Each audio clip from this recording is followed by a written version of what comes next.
Like usual, I'm going to go through lecture quickly and then into the homework. We'll do your homework. So chapter 2 and 2.3 tonight. Graphs that enlighten and graphs that deceive.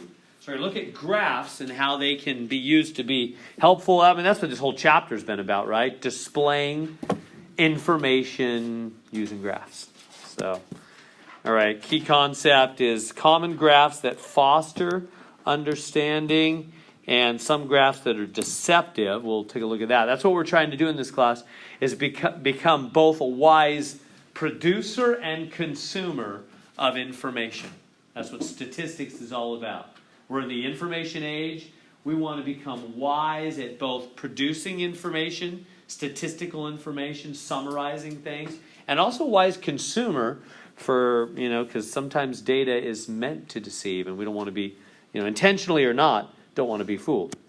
Okay, so first off, dot plot. So we're going to go through a few kinds of graphs that exist out there. Here's one of them. It's a dot plot. They're showing, what is this? It is pulse rates. Pulse rates of males.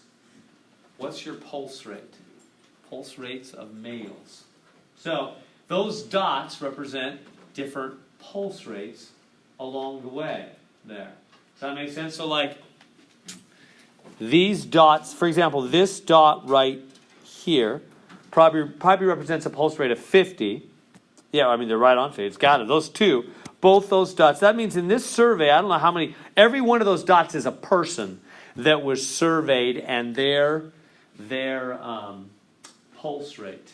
Do you guys, I have one of these, I feel like Mr. Tech. This was my Christmas gift from my wife and my kiddos, kind of all, I got one Christmas gift. It was this. It was the watch, which is great. I mean, it's better than tons of socks and ties or something. So I was thankful. My son was working at Samsung, so he got a good deal for, he snagged the watch. And anyway, so I know my pulse rate all the time. When I do my little exercise stuff, I'm always making sure. I'm getting old now. I'm in my 50s. I got to make sure I'm hitting the right zone so my heart. Anyway, you don't care about all that, but so we're taking pulse rates here. So that's what this is. This is the pulse rates of a bunch of males.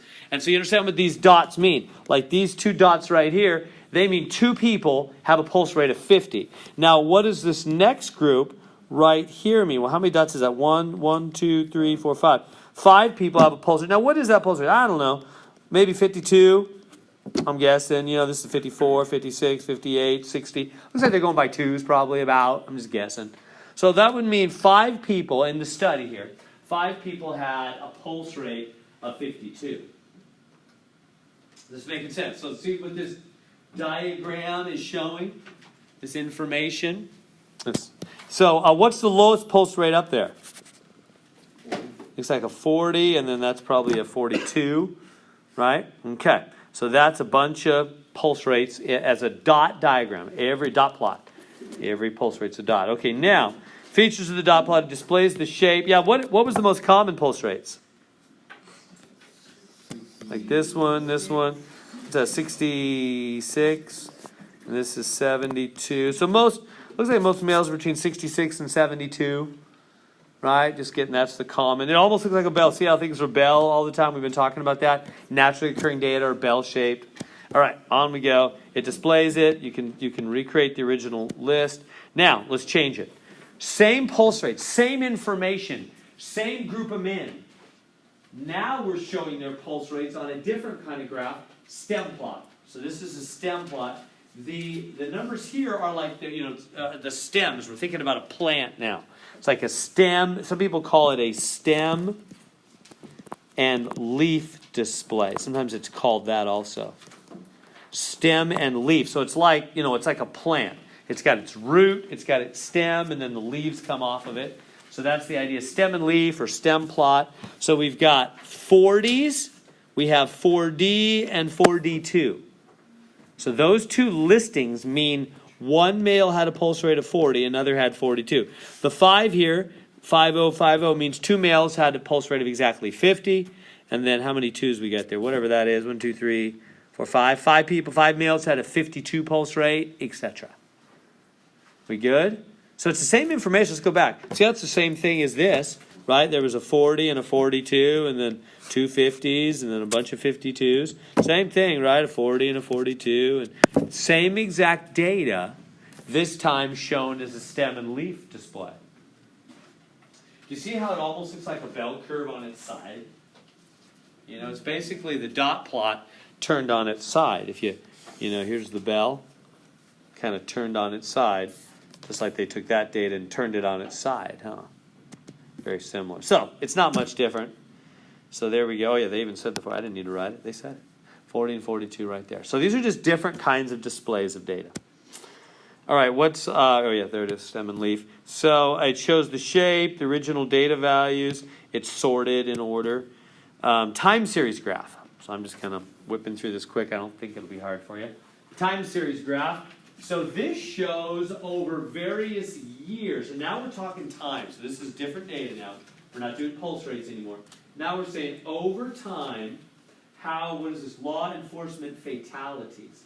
So this is showing over time how data moves. So they're showing, in the year 1985, the dot was here, which is somewhere between 160 and 180. It looks like maybe 175 or something. I'm kind of guessing, 175 I don't know if this is a certain town or what it is, or city. Or country or whatever. Anyway, so it's showing the different fatalities in the different years. Time series graph. We good? And then, so that's pretty clear. Bar graphs. Feels like we've already talked about those. We called them what? What was the name we gave bar graphs? Histograms. Histograms. It's the same thing. They just use these different names. I mean, the differences are negligible. Histograms. Histograms, bar graphs. In fact, they're going to come up with a third name today. Histograms, bar graphs, and Pareto charts. Pareto chart. A Pareto chart is a bar graph. It's a bar graph where you put them in order from highest to lowest. High on the left. So, Pareto chart is a bar graph, bar chart, that goes high to low. That's all it is. So, let me show you one. See that? The bars go from highest to lowest. So, it's just another name for bar chart. So, histogram, bar graph, Pareto chart, they're all the same thing. Pareto goes in order from high to low. So, it's emphasizing, what was this? Stolen boats. Stolen boats. So, how many jet skis were stolen? How many motorboats were stolen? Utility boats were stolen. Inboard engines were stolen. And sailboats were stolen. On that, I still remember hearing the story I heard one time about it was actually a sermon I was listening to on the radio or on the computer. So anyway, and this pastor guy, his boat got stolen. He was in Florida. His boat got stolen, and he was driving around a couple weeks later somewhere at a place where boats, like a boat store, where boats were on sale, and he saw his boat at the sale. His boat. And he went up to it. He parked his car, went up and looked at it. He knew it was his because of certain marks he put on the side. It wasn't just his model. It was his exact boat that had been stolen a couple weeks before. He knew because of whatever marks he put on it or the number or whatever it was. Anyway, he sees it at this store, having been stolen out of his port in Florida a couple weeks before. So what he did is back in the 60s or 70s or something, maybe a long time ago. Anyway, he said, you know what I did is I just went back home right away, got my trailer, my boat trailer, drove back to the boat store, and backed up my trailer to the boat, went up there and started, pulling the boat, onto my trailer. And the store owner came running out there and said, "What are you doing? Taking that boat? What are you doing?" And I said to him, "I'm taking my boat. Want to call the police?" The guy just looked at him, walked back in the store, and he drove away. Yeah, that guy knew very well that it wasn't his boat, wasn't the store's boat. Anyway, I thought that was a pretty bold way to handle that. All right, so Pareto chart. This is about stolen boats here. Stolen boats. So they're just saying what is stolen most often? The jet ski, followed by the motorboat, and on down we go. So it just puts them in order from highest to lowest. Pie chart. So you guys know a pie graph, right? Pie chart, just round, just does the different sections. So here we go. So here's the boat. This is the boat data again. So pie chart shows that what's most often sold in jet ski, motorboat. So same kind of thing, just portions of the pie instead of the Pareto chart showing the bars. So just another way to display the information. Which one's better? Well, it just sort of depends. There's, just what helps you see with the data better. Different strengths and weaknesses. Frequency polygon. That's going to be similar. Let me just show this one real quick. This is back with the McDonald's lunch thing and the frequency. So McDonald's lunch time in seconds. So remember that when we did how long it takes McDonald's to serve lunch last week it was. So frequency always means how many, doesn't it? How many times did the data occur there? So 49.5 seconds, that's like once, that's just above 0. 99.5 seconds, that was an average time that occurred about 10 times. 149.5 seconds occurred almost 25 times, etc. You're just connecting the dots. It's just showing, it's like a bar chart where you've basically connected the tops of the bars, huh? So these are all different versions of the same thing. They're not tremendously different. And then this one will compare. Remember the Dunkin' Donuts? We were comparing Dunkin' Donuts and McDonald's and their service times. So it looks like Dunkin' Donuts is maybe a little lower in their service time. Oh, they changed it to percentage here. Relative frequency polygon. So I don't know what it's a percentage of. What is it a percentage of? Of all the times, yeah. So that means 40. So see the left edge? See how the left edge is percentages now? And back here it was frequency, which is how many. Like how many times that actually happened in the data set. You tracking with me? So in other words, right here, this, which looks like it's at a height of, I don't know, maybe 24. 24 times they had a service time around 149.5. Well, now that becomes what? Almost 50%. What's that, 48%? That means that many times, that 24 times or whatever, was almost half the time, wasn't it?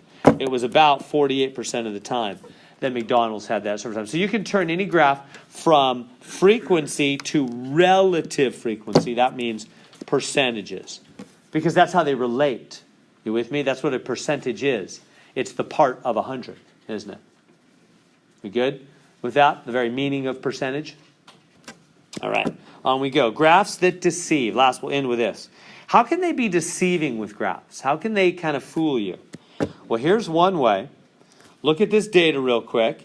If somebody just at a board meeting or on a TV commercial or whatever, just flash this graph up and said, all right, this is Oxycontin.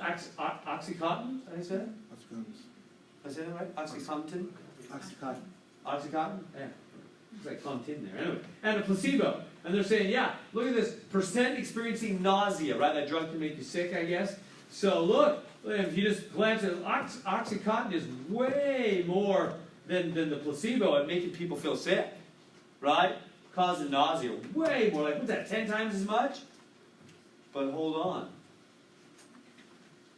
This is the same data, displayed a little more honestly. It's not 10 times, maybe twice. I mean, it's more.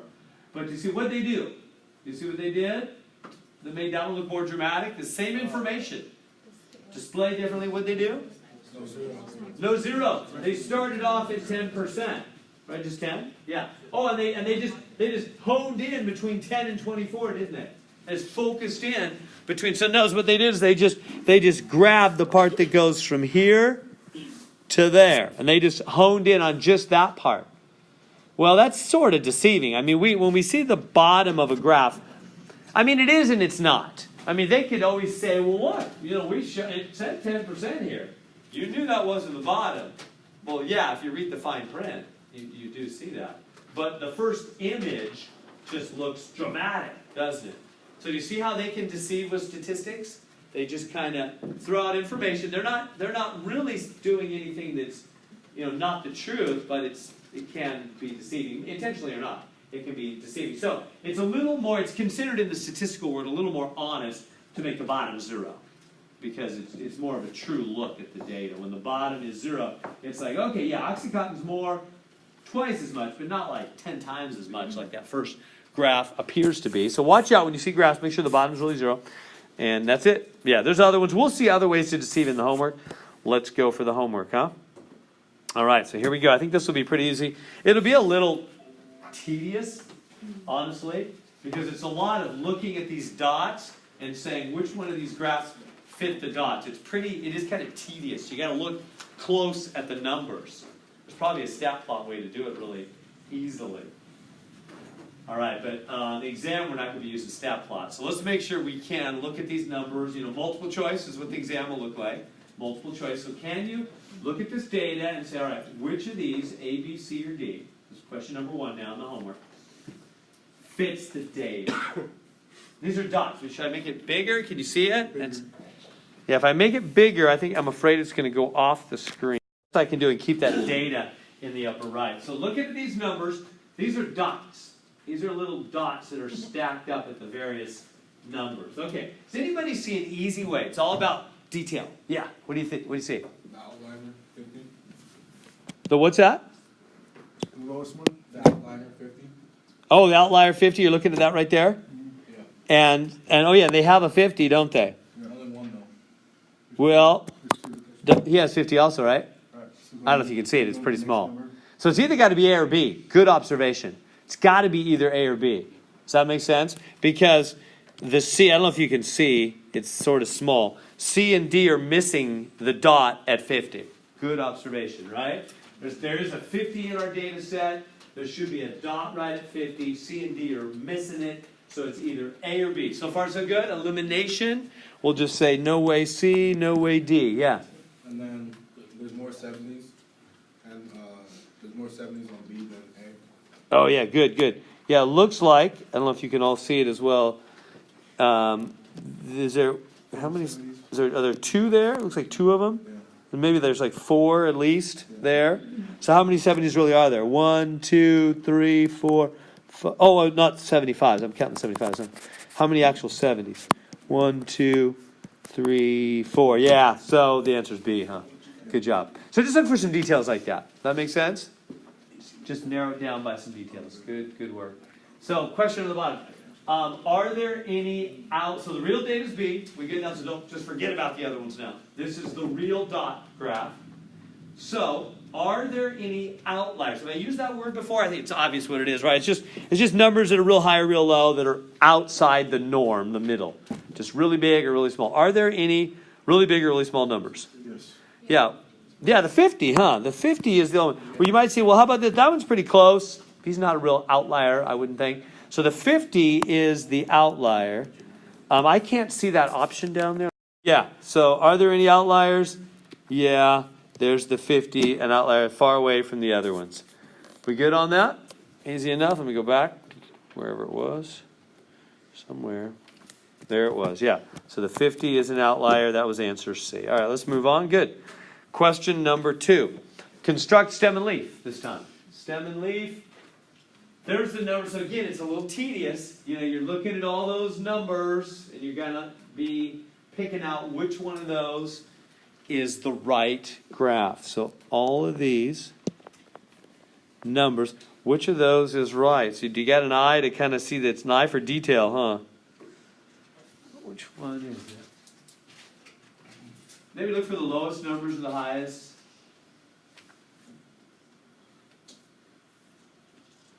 It's not B. Yeah, why not B? That's what I noticed too.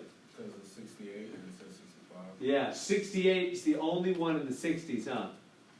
And so it's not 65. Yeah, this means 65. Are we tracking? Remember how the stem and leaf display, what it means? This means 65. This means 73 and 75. Anyway, so B's out because it's saying 65. That's not right. It's 68. 68. 68, isn't it? So it's got to be 68. So B's out. Good. It's A or C because of the 89s. Where are we at? 89s. You're noticing 89s. There's 2 89s, but not D. 80, 99, 80. 2 9s there. 80. So how many 89s are there? 2 9s. 2 89s. I can't see the other There's one. 2. Oh yeah, back to back. My little marker goes over the other one. Yeah, 2 89s. So there's 2. So wait, has it got to be A? Are we done? Oh no, there's 2 here also. Oh no, B's already out. Oh, so it's A or C. So D's out because that only has 1 89. Yeah, good. D's out. See how this is kind of tedious? He's kind of eliminated. So now D's out. We've only got 189 there. So it's either A or C. What's the difference between A and C? There's not much. I mean, do you see any difference between A and C? 88, 8 and 6. Yeah, this has an 88 and this has an 86. Which one's the true value? 88. There it is. 88 is the real deal. A. So that's pretty tedious. You know what I mean? Just kind of eliminate till you got it.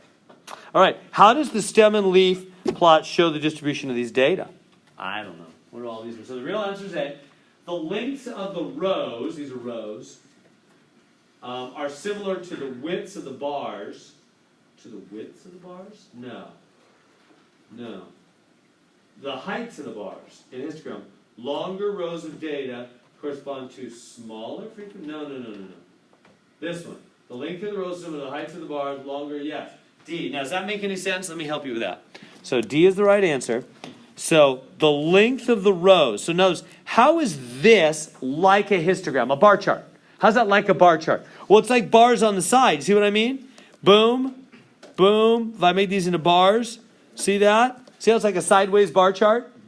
So the longer the rows, this is a row. This is row 1, row 2. See, the longer the rows is like higher bars. So, right, the length of the rows is like height of the bars. That's right. And then the second part, longer rows correspond to higher frequencies, right? Because that's usually the frequency that makes the bars go up, and so that's make the rows go out. Is that good? Tracking with all the, trying to trick you on all those little words there. 3. So the data, so a bunch of data, picky again. Here we go again. What do you think? Might help. So 3, 6, it's either B or C. Yeah, I don't see any 30. Are there any? I don't even see any 30. There's no 30, no. Oh, there it is. 36 up there, yeah. So 36. Yeah, so I see 136. So A's out, because it has like 30, 32, and 37. Forget it, huh? There's only 2 40s. Are there only 2? Let me see. 40 Which will be C. and 42. Oh, yeah. 40, 42. Good eye. We're done. See, it is. Good. Just pick that, identify. The values closest to the middle are, so what are the values closest to the middle? Ooh, that's tricky. Yeah, how do you find the 2? So this is the real data. Let's go with that now. That's the real data. What are the 2 values closest to the middle? Can you tell? So, this is the answer here. Closest to the middle. Well, here, let me just list it. There's 1 value here, 2 values there, 1, 2, 3, 4, 5 values there, 5 values there, 4 values there, 2 values there, 1 value there. 15, 60s. How many values is that? I've added 17, 18, 20 values. Oh, yeah, it probably says that somewhere. Maybe it doesn't. I don't know. There's 20 values. You tracking with me? There's 20 data values up there. I just counted them. I just added these up real quick. Am I going too fast? You tracking with me? I just said there's a 36, 1 number. There's 40 and 42, 2 numbers. 50, 50, 50, 50, 57, 5 numbers. Right? Etc. 5 numbers. 70, 70, 73, 74, 4 numbers. 2 numbers, 1 number. Add that up. 20 different numbers. So there's 20 data. There's 20. Oh, yeah. 4 by 5. Yeah, 20 numbers. So I should have known that. That would have been easier. There's 20 numbers up there. So, okay, so what? Well, how do you find the ones in the middle? If I say, hey, 20 people line up. Now, the 2 in the middle, step forward, please. Who would that be? 6 and 7. So let's we'll get to that in a minute. Let's first off say if I had 20 people, forget about these particular numbers. If I just had 20 people, 1, 2, 3, 4, 5, 6, 7, 8, 9, 10, 11, 12, 13, 14, 15, 16, 17, 18, 19, 20. If I had 20 people line up and said, hey, well, the middle 2, please step forward. Who would be which numbers are in the middle? 10. Now, yeah, why isn't it just 1 number? Why am I keep saying there's 2 numbers? It's just 10, isn't it? Yeah, what does that mean that it's even? What does that mean that it's even? Are we going to have 1 number in the middle or 2? Is the 10th person the middle? Which fingers?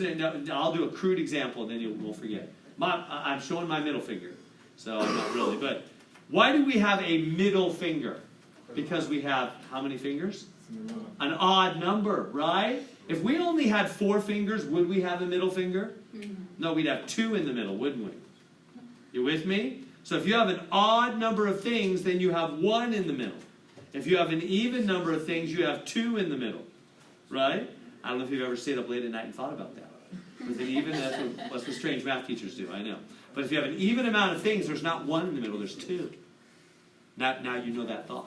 Okay, so what? Well, with 20 things, there's not 1 in the middle, there's 2. 10 is not right in the middle.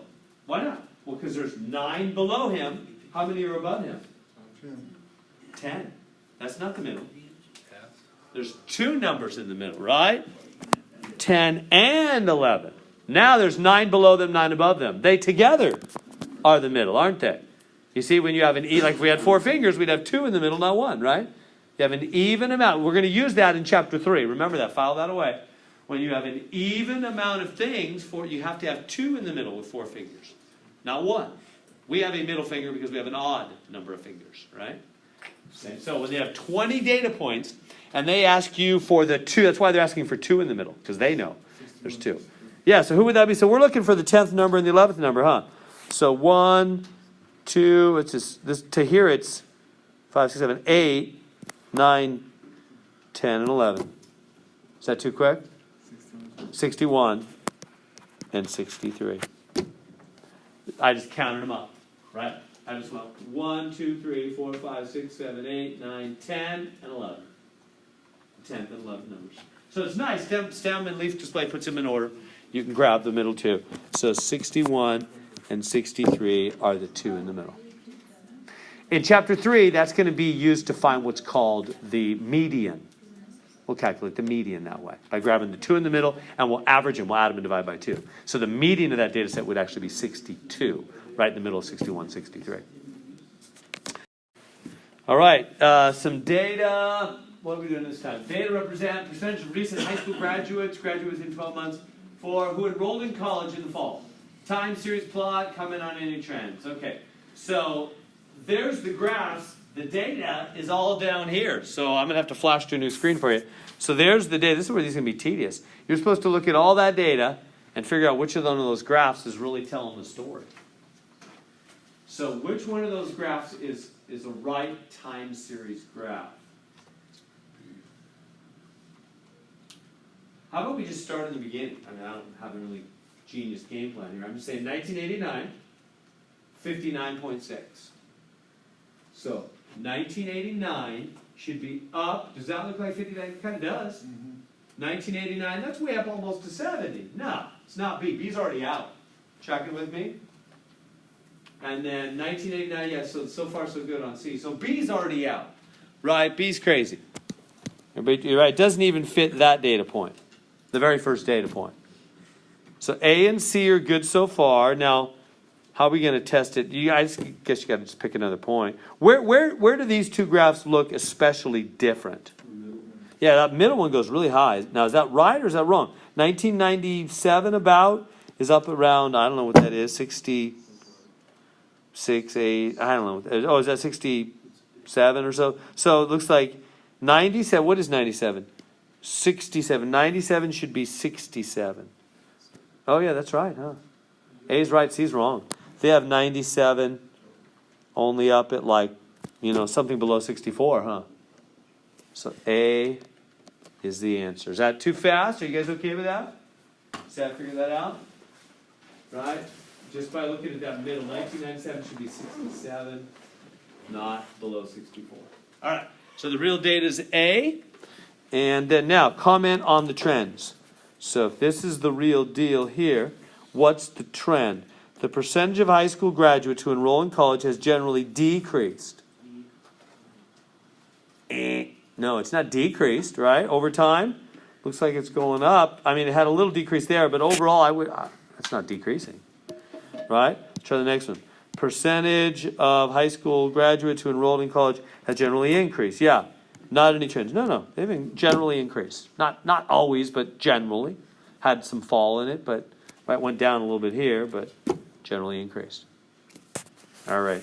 You stop me if you want to talk on number 5.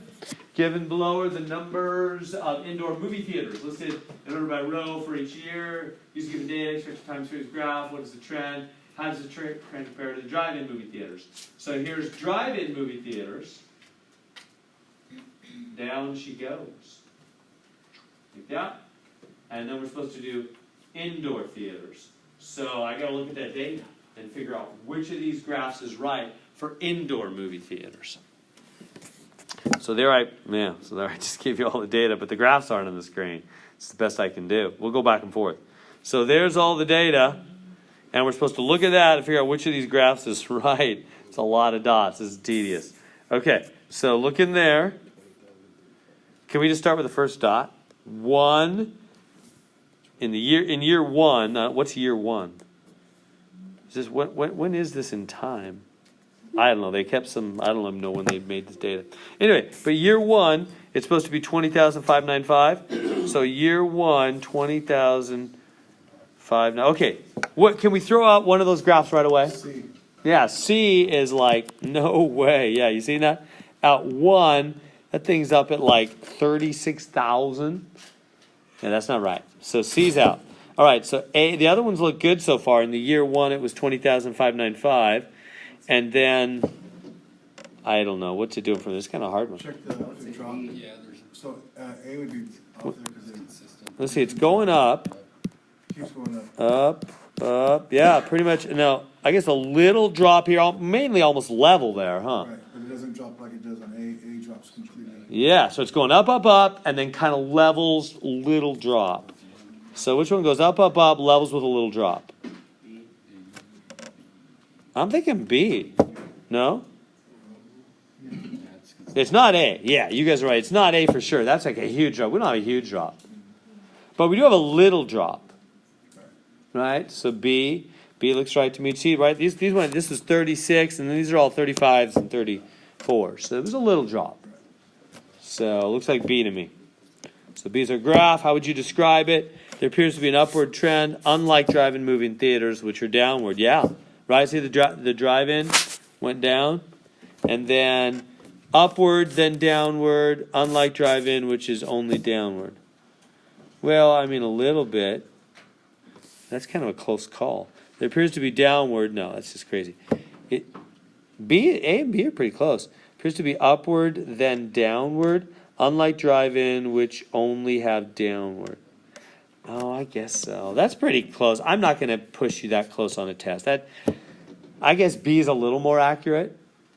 I'm going to go look at the answer now. But I think it's B. Is it B? Yeah. I mean, yeah. I mean, that's pretty close. Do you call that downward or level? That's semantics to me. I wouldn't make that a test question. But they're calling that downward, so okay. Good? Easy enough? Now we're doing, what is this? Study of retractions, biomedical journals. Okay, this is retractions. Like they make a mistake on something, they take it back. 492 were due to error. They retracted their biomedical conclusion. 206 were due to plagiarism. 894 were due to fraud. They lied. 303 were due to duplications of other publications. 278 had other causes. Construct a Pareto chart. Okay. So which one of those is a Pareto chart? What's a Pareto chart have to do? It has to be High to low. High to low. Yeah, remember it's got to be high to low. So which one of those could be a Pareto chart? AC. Yeah, C. Yeah, C's close, huh? I guess it could be A or C. That's pretty close there. Yeah, I guess it could be A or C.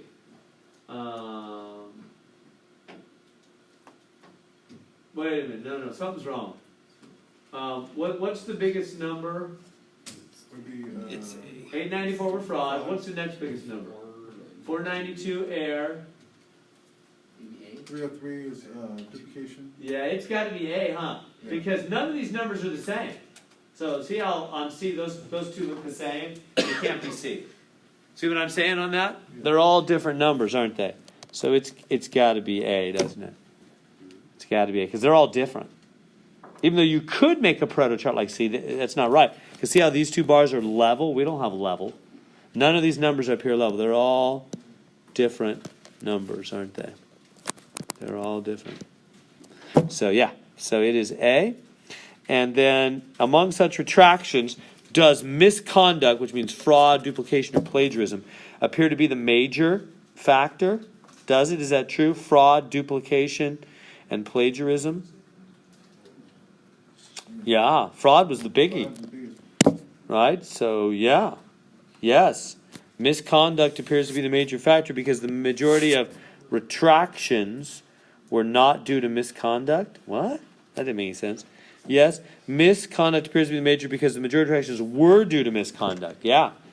The major, most of the time when they took back a medical result, it was due to some kind of misconduct. It was fraud, they were faking the results, right? Or it was duplicating somebody else's findings, or plagiarizing somebody else's writing. So yeah. That good? We okay with that? All these words? Ever had this many words in a math class before? How people get jobs? So how people get jobs. The table lists data, 400 randomly selected subjects, which is a Pareto chart. Given data, someone would like to get a job. What seems to be the most effective approach? All right. So what does it say? So which one of these is the right Pareto chart? Which of them are clearly not even Pareto charts? A. Yeah. Remember, Pareto must go from highest to lowest, right? A. Yeah. Bye-bye A, bye-bye D. It's either B or C. Right. They're pretty close. Which one is it? Network is 59, the second one, so N would be B. B. Oh, why is it B? Because network would be the second one. Networking, 59. Oh, and they put networking way over here in the third spot. Right. It's supposed to be in the second. Good eye, good eye. You're good for details. Yeah, B. There's got to be B there. Good. Okay. And so, according to this chart anyway, if someone wants to get a job, what seems to be the most effective approach? Help wanted ads. The help wanted ads. There we go. All right. I'm not sure that's really true, because I think the next graph will show something else. Let's see. So the next graph, now they're making this next one. Look what's the biggest here. Networking. I think that's more of the truth. I'm not sure that other one was actual data. So networking. So studies conducted to determine how people get jobs. 400 round selected. So networking is the biggest. There's the Pareto chart. Which one of these is the right pie chart?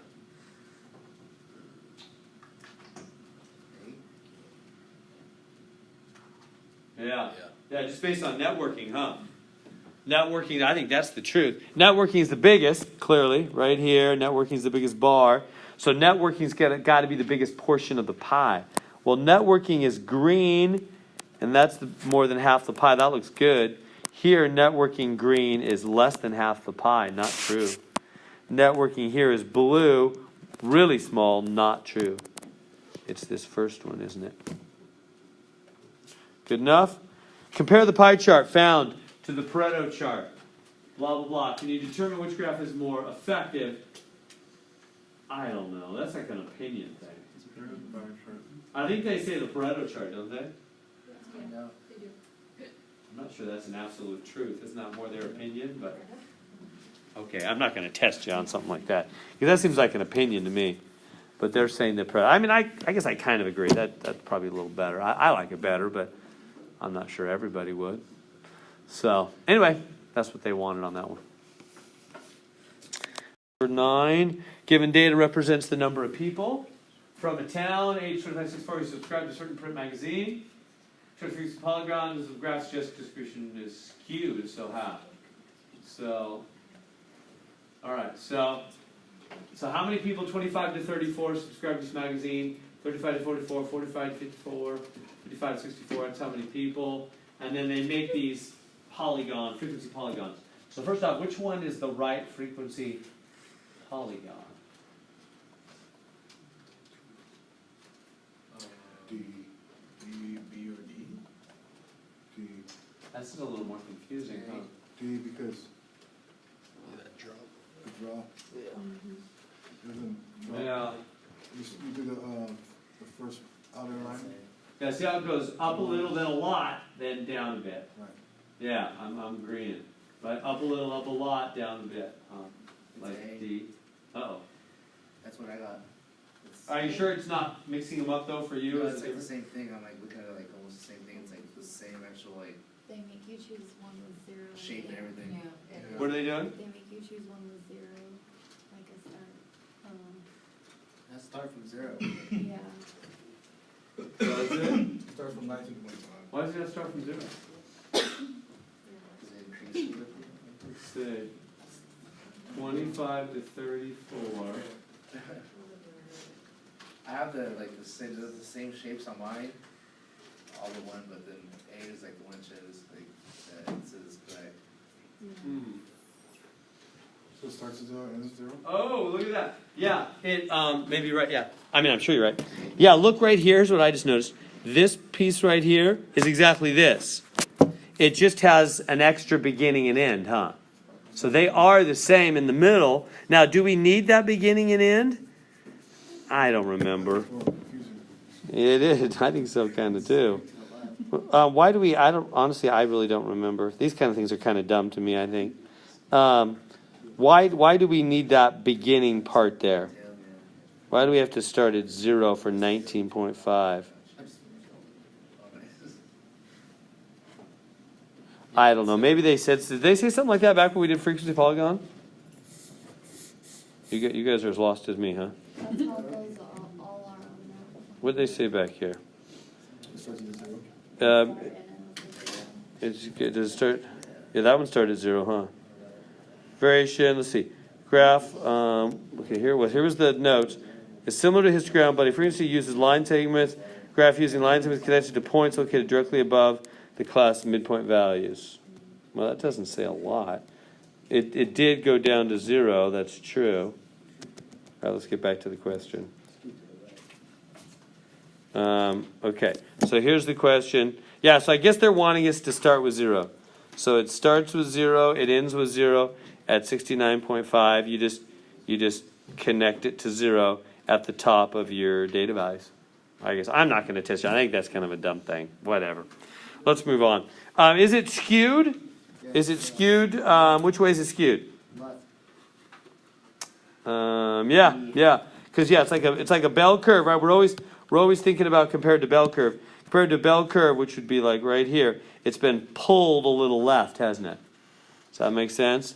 So skewed to the left. Skewed to the left. Good? They just pulled the U-shape. We're expecting U-shaped data on most things. All right. Another one of these. Okay, I'm going to remember to start from 0 this time. So 0, what do you think?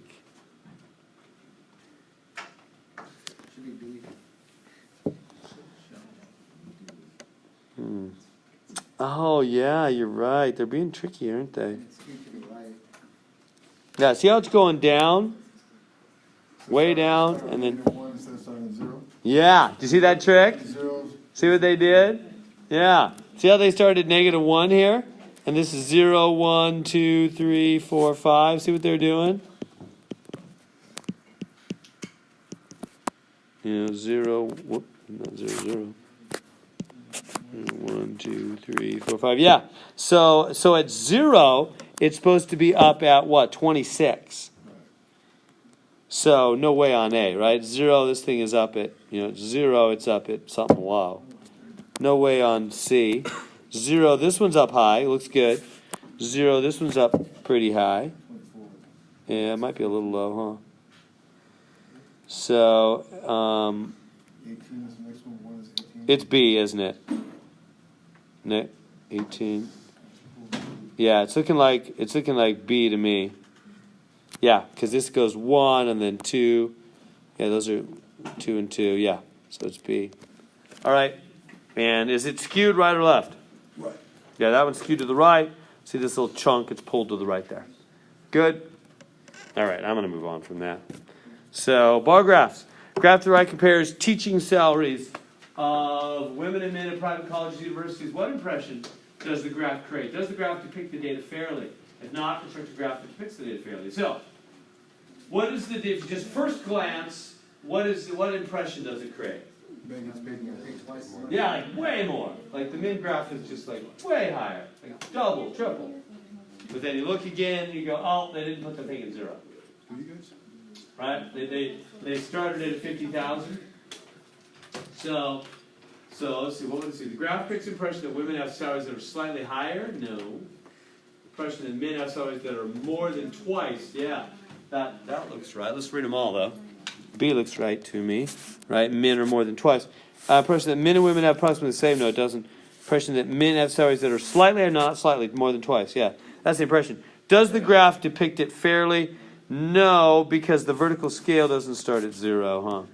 Because they just honed in on the difference part there. So it makes it look more dramatic. Good. Next one. Does the graph, we did that already. So here's the continuation down here. If the graph does not, which graph does? So what would be a fair graph of that data? Yeah, it's A, huh? Because the men were more than the women, but not so dramatic anymore. Yeah, so A would be a fair graph because it's starting at 0. So A would tell the story more straight ahead. There it is. We good? Easy enough? All right, on we go. More data to fool us. So the daily oil consumption, millions of barrels.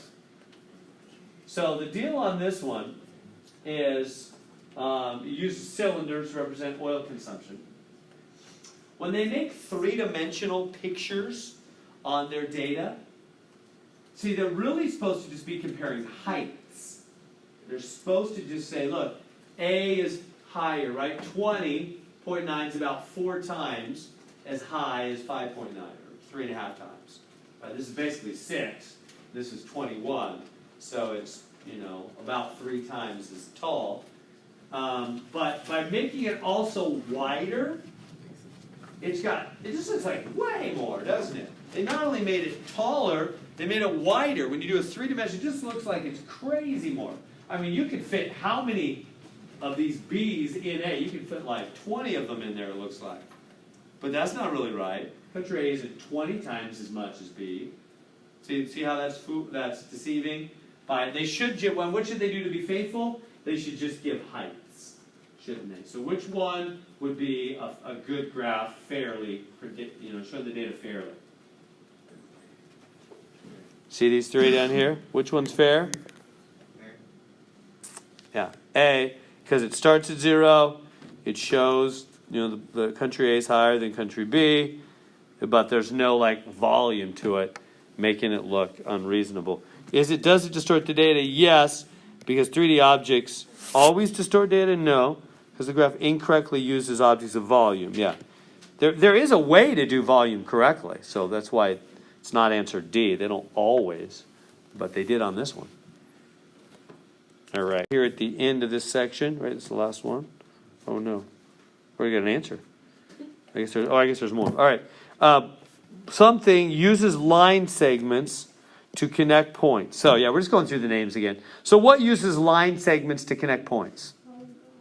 Yeah, the polygon one. The frequency polygon, right? On we go. I can't even see that question, can you? What is that question? What number is it? Oh, is that part B of the same question? I don't know what that is. Yeah, that's what we did earlier. That's right. No wonder that's at the end now. All right, so we're done here. This is the last question with this section. Okay.